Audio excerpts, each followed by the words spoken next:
Hey, what's up, guys? It is time. It's 420 time. That's right. But it's True Crime Friday, guys. And since we missed True Crime Thursday, I pushed it to Friday, and I got a special one for you guys. We are at the Mob Museum in Las Vegas, Nevada. That's right, guys. And we are going to jump in here, and we're going to get into some mafia stories. We're going to get into some true crime like you've never seen it. We got El Chapo. We got John Gotti. We got all the heavy hitters, guys. And we're going to jump in and see what this Mob Museum in lovely Las Vegas, Nevada is all about, guys. All right, you guys ready? True Crime Friday. It's 420 somewhere. Let's jump into it. What? Get ready, get set, because it's time to go with the It's 420 Somewhere podcast. With your host with the most, the man voted most likely to smoke out with a Yeti, Mr. Brian Brown. Mr. Brian Brown. Now sit back and relax, because it's time to go live across the world. Because it's 420 Somewhere. What's happening? What's happening? What's happening, guys? It's 420 Somewhere, and I'm your host, Brian Brown. Let's lower that a little bit. And that's right, guys. I'm back in my car because I'm in lovely Las Vegas, Nevada. That's right. Had to take old Rosie in. I had a doctor's appointment. Rosie had a doctor's appointment. We're just handling our business, so I'm waiting for Rosie. She got fixed today. Whoa! She got fixed today, guys, and got chipped in her shot, so I'm waiting just to pick her up. And I thought I would hit up the Mob Museum. That's right, guys. And we're going to tackle a cool one today on True Crime Friday. We are tackling the St. Valentine's Day Massacre. That's right, guys. But in a way it's never been handled before. We're going to join our friends at BuzzFeed and Unsolved BuzzFeed, and they're going to break down the St. Valentine's Day Massacre for us. But we're going to jump in the Mob Museum right afterwards, guys, and we're going to take a look at the actual wall, bullets, and everything that took place of the Valentine's Day Massacre. Very, very cool. You're not going to find this anywhere else, but only on It's 420 Somewhere podcast. That's right, guys. Hey, make sure you're hitting up the DailyDank.com and the 31 days of spooky giveaways for the holidays, guys. How do you get entered to win? You're going to jump on over at the 7:10 in the morning live that we do. I ask you a question of the day. You're going to answer it as many times as you want, as many different answers as you want. They're all right. And then you're going to jump on here to It's 420 Somewhere, and I'm going to ask that question again, and you're going to answer it again if you want. And you're going to get entered every time you do, and you're going to get entered to win some really, really cool stuff. Daily Dank trick-or-treat swag bags with shirts and hats, and, well, not hats, shirts and buttons and all sorts of cool stuff. Maybe hats one day. We haven't ruled that out yet, but all that. So make sure you tune in for that and get. We got the Art the Clown from the Terrifier movies, guys. Autograph. We got Buffy the Vampire Slayer autograph. We got a VIP smoking pack from the Weed Box. We got a bong from the Weed Box, guys. 10,000 subscribers. And we thank you, and we thank you. And how do we thank you? By giving away the house. That's right, guys. I'm in Vegas, and I'm giving away the house. I'm excited. But what we got to get into, guys, is the top 5 at 420. That's right. This is a good one. We're sticking with the Halloween theme, and these are some epic Halloween fails, guys. I'm getting excited. I'm looking forward to it. We're going to jump into this right now, guys.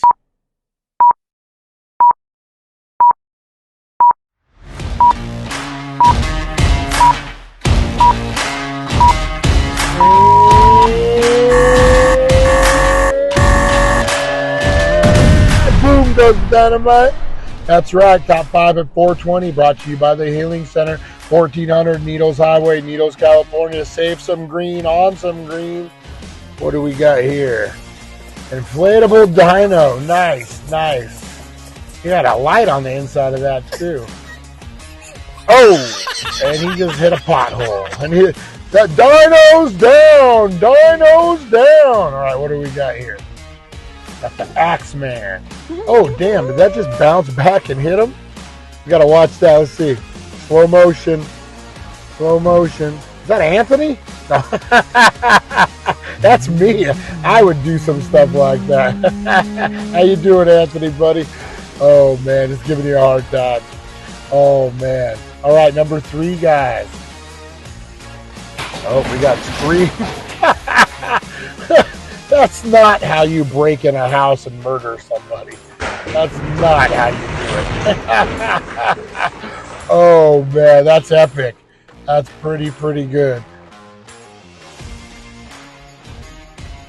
All right, what do we got? Oh! I love it when people get scared of like animatronics and not a real person. Oh, I think that's the best. All right, number 1, guys. Oh, this is a twofer, too. Oh! This is it, twofer. Don't watch me. I remember this one at Spirit.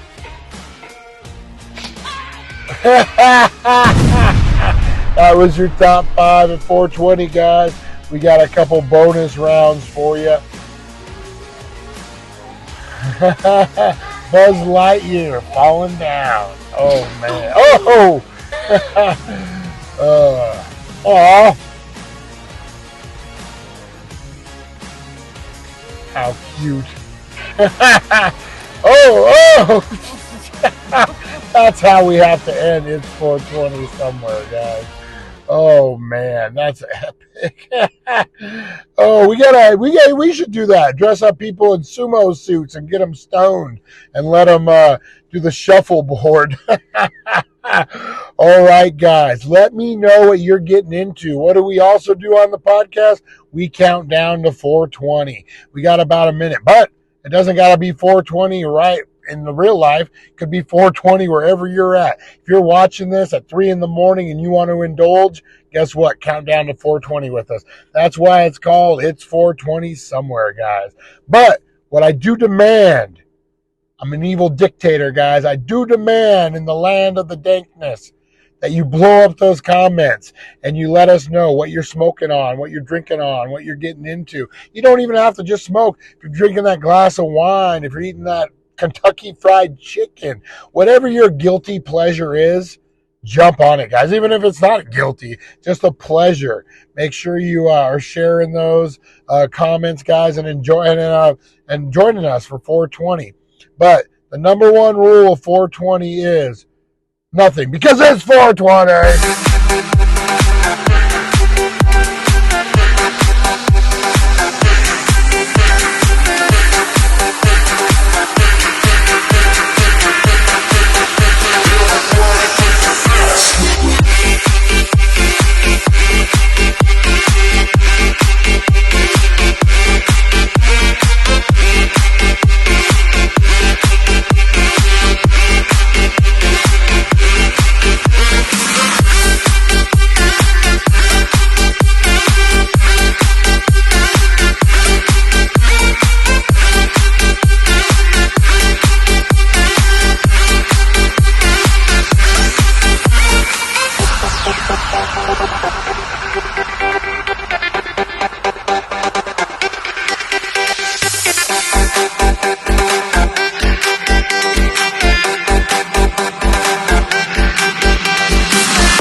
Boom goes the dynamite. Woo! All right, guys. What I'm getting into, I didn't go into it. I'm getting into Humboldt Farms minis.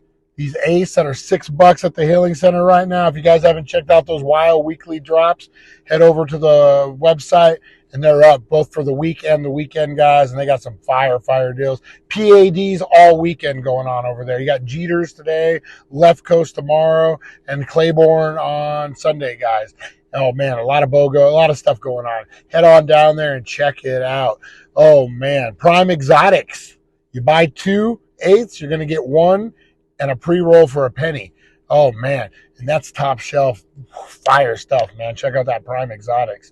All right, guys, now it is True Crime Friday, and I have no buffer. All right, I have no production. My production value is today. Or actually, we got good production value. We're at the Mountain Museum. All right, guys, so we're going to get into the St. Valentine's Day Massacre of Al Capone fame. That's right, guys. We're going to break it down. We're going to see. I really love the way BuzzFeed sets these up. And not only are we going to go with what BuzzFeed, what they're asking questions, we have evidence. We have the actual wall and bullets that we are going to look at right after this, guys. I'm excited about it. It should be very, very cool. And we're going to jump in. Okay, we're all good. All right. All right, guys, here we go. Al Capone, St. Valentine's Day Massacre. Chicago is a city born from the Potawatomi tribe and settled by trader Jean-Baptiste Point du Sable in the late 1770s. 100 years later, this Midwestern city would be ravaged by the Great Fire of 1871, then rise from the ashes with skyscrapers of architectural wonder. Chicago. And as Chicago entered the Roaring Twenties, it became an epicenter of mob crime. On one fateful Valentine's Day, one unheated brick garage would etch itself into history. On February 14th, 1929, this iconic era of romanticized American crime came to a gruesome climax. 70 rounds of ammunition were emptied, turning a simple garage 70. wall into a gruesome artwork Using of those blood Tommy guns. and bullet holes, and sending 7 men to gangsters' heaven, where they'd live forever in infamy. Yeah, these building a case specials are awesome. January 16th, 1919, marked the dawn of the enforcement of the 18th Amendment. The amendment, which was preceded by the temperance movement, banned the production, sale, and transport of all intoxicating liquors, including wine and beer. Prohibition. This They act really would be the messed a lot of genesis stuff of the up. Prohibition era. Created more. Gangs rained violence Well, we'll across talk about it in a Chicago, minute. fueled by the sale of bootleg liquor. And in this reign of violence, 2 kings rose to the top: Bugs Moran and Al Capone. Chicago arch-rivals who would stop at nothing in a Game of Thrones-style war that would come to a bloody end at these doors. You don't hear a lot about Bugs The Moran. SMC Cartage Company garage on North We Clark know who Street won that war. was a front for the Irish-American Northside Gang, run by Bugs Moran. This garage is Irish. where Moran's men awaited what they believed to be a standard delivery of bootleg whiskey. This unassuming structure, made to fix a car or two, was squeezed between two standard buildings more than twice its size. All right, guys. So, Prohibition really screwed a lot of things up. I would like to look at the government's stand on it and what they were really getting out of doing Prohibition, because I feel like it actually created more crime and more problems than it solved. I mean, it really opened the door to the mafia and their bootlegging, and I bet you they made more money with Prohibition than they did without. If you guys ever watch Boardwalk Empire, it was an HBO show. Really good. I definitely would recommend it. Top-notch show. Gets really deep into the bootlegging, New Jersey. Nucky Thomas, folks, that's right. Very cool. In the vein of The Sopranos, but more of a vintage period piece. A Boardwalk Empire. If you guys haven't seen it, make sure you check it out. All right, let's get into this next part, guys. On the morning of February 14th, 1929, a driver wearing a chinchilla topcoat and gray fedora arrived at the garage shortly after 10:30 a.m. In the car with him were 3 other men, 2 of them dressed as police officers. The 4 men charged through the door into the SMC Cartage Company garage like police performing a raid. These men, however, were not the police. They worked for Al Capone. Capone wanted to take Moran out once and for all and confirm his position as the #1 mob boss in the country. Pretty smart if you think about it. Once inside, the 4 men marched across the room, flanking the 7 men who were unlucky to be inside. But Bugs Moran himself was not among them. Capone's gang forced all 7 of Moran's men to stand up and face the wall. That whitewashed brick wall would, for most of them, be the last thing they'd ever see, because within minutes, Capone's gang emptied 90 bullets into their backs. The preferred weapon used by Capone's gang was the Tommy gun, nicknamed the Chicago Type. That's why they got all those rounds. It was a true weapon of raw destruction. The sounds of annihilation echoed through the Chicago streets like thunder. Witnesses in nearby buildings ran out to see the commotion and spotted the black Cadillac fleeing the scene. 7 victims lay before the bullet-ridden wall.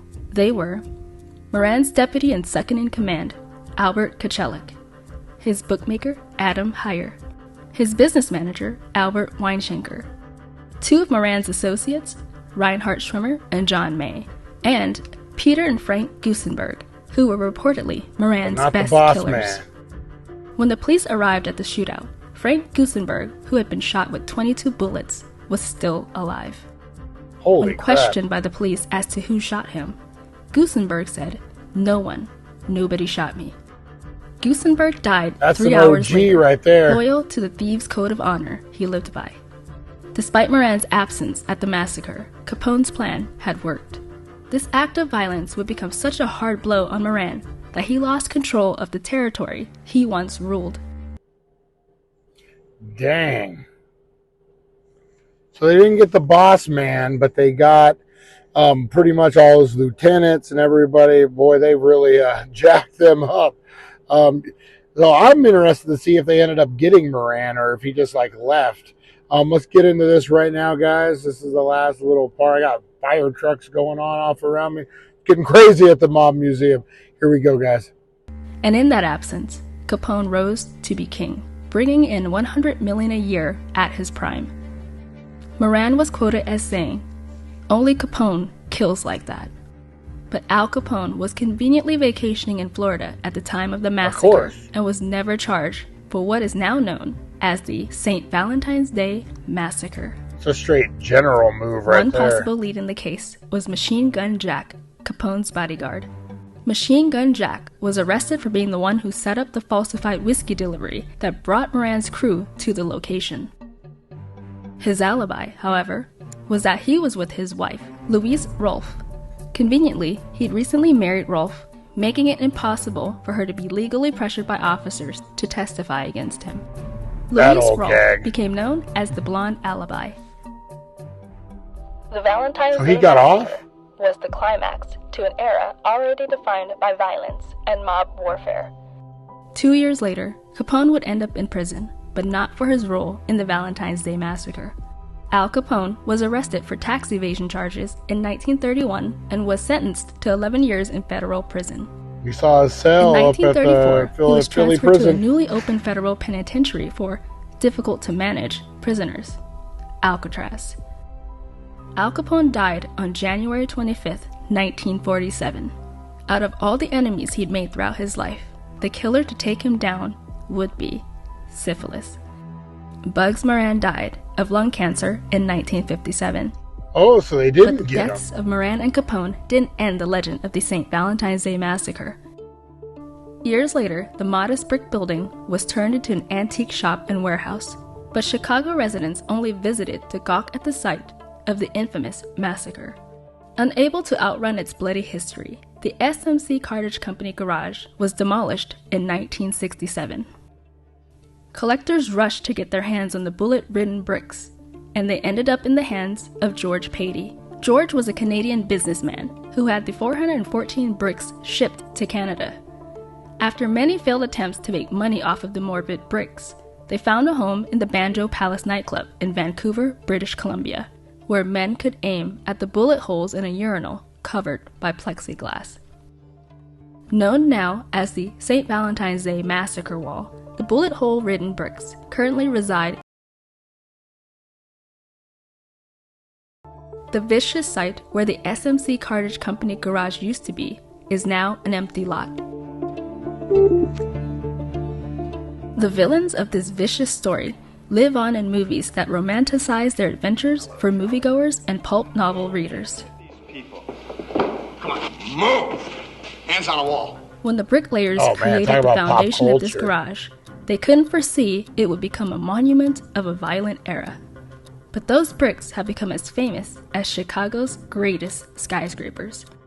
And if those walls could talk, they'd tell us that the true killers were. That's pretty cool. All right, guys. So, on top of that, we are going to get into a little extra goodness at the Mob Museum. You guys heard? That's where the wall is. And check this out, guys. Here we go. All right, here. This was filmed just today, February 14th, 1929.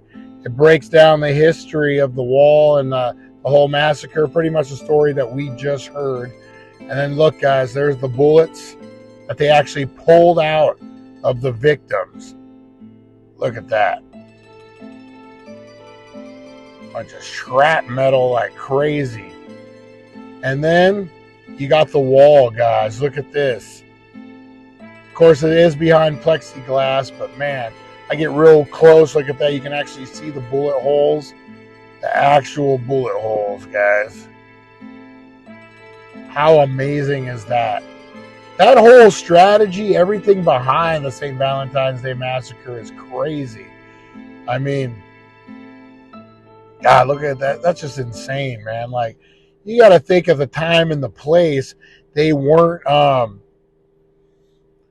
military, strategic, easy for me to say, wasn't, man, that was outside of the box thinking he did. He wasn't a military man. He wasn't a general, but he was in the mafia, and he handled it. Wow. What an amazing story the St. Valentine's Day Massacre is. And it gives a real light on the prohibition and everything.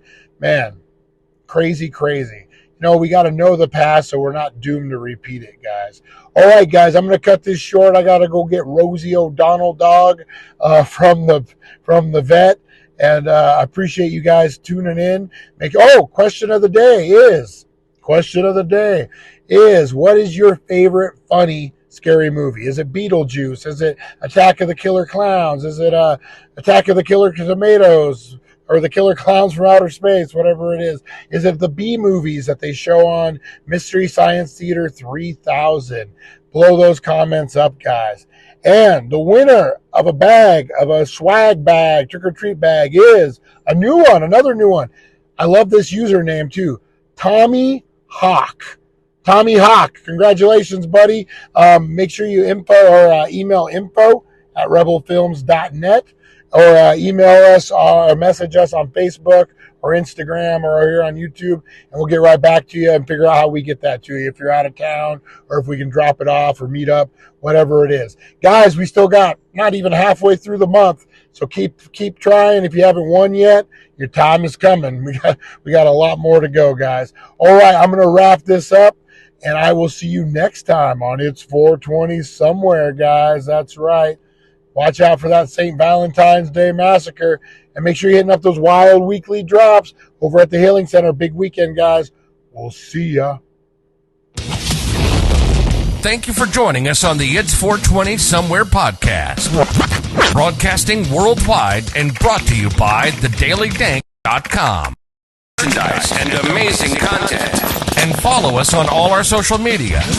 Now, you don't have to go home, but you can't stay here.